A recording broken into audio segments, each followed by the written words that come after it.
at all the witnesses.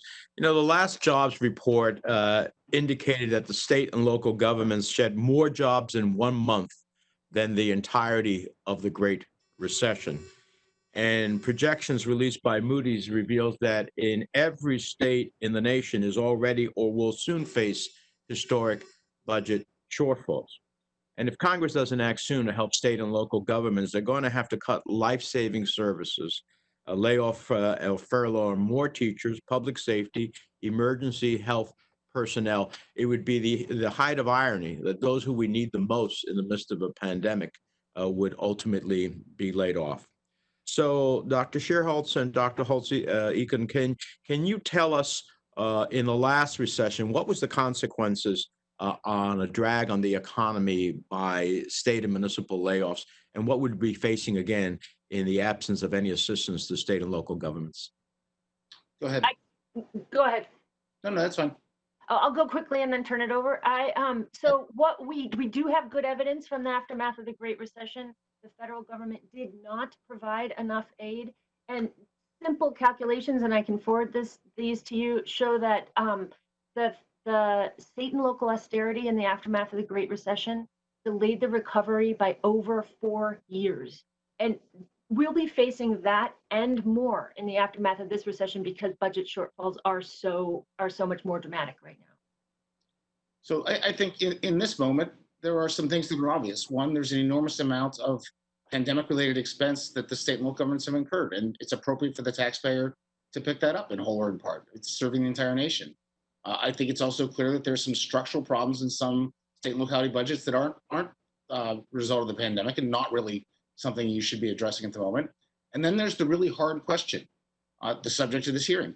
How much help can be provided quickly through the municipal liquidity facility, and how much will you have to end up providing through appropriations process in the Congress? And I don't know the answer to that, but I'm troubled by the fact that we don't have what appears to be a live option in the municipal liquidity facility right now.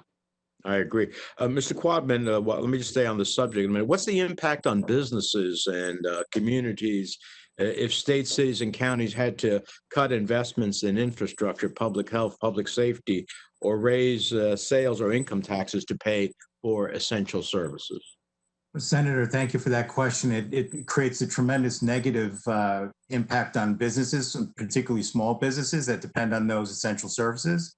Also, the delay of infrastructure projects, which are usually the first to go, are also going to be harmful as well to workers and firms also.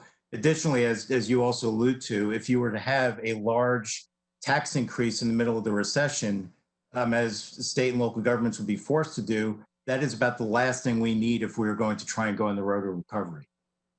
Thank you.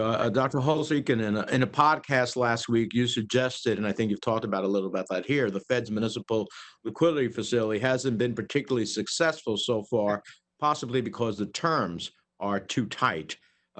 Currently, any loans under the municipal liquidity facility would have to be paid back within 3 years. Wouldn't you agree that just like in the Great Recession, the fiscal pressures on state and localities are probably going to still be there 3 years from now?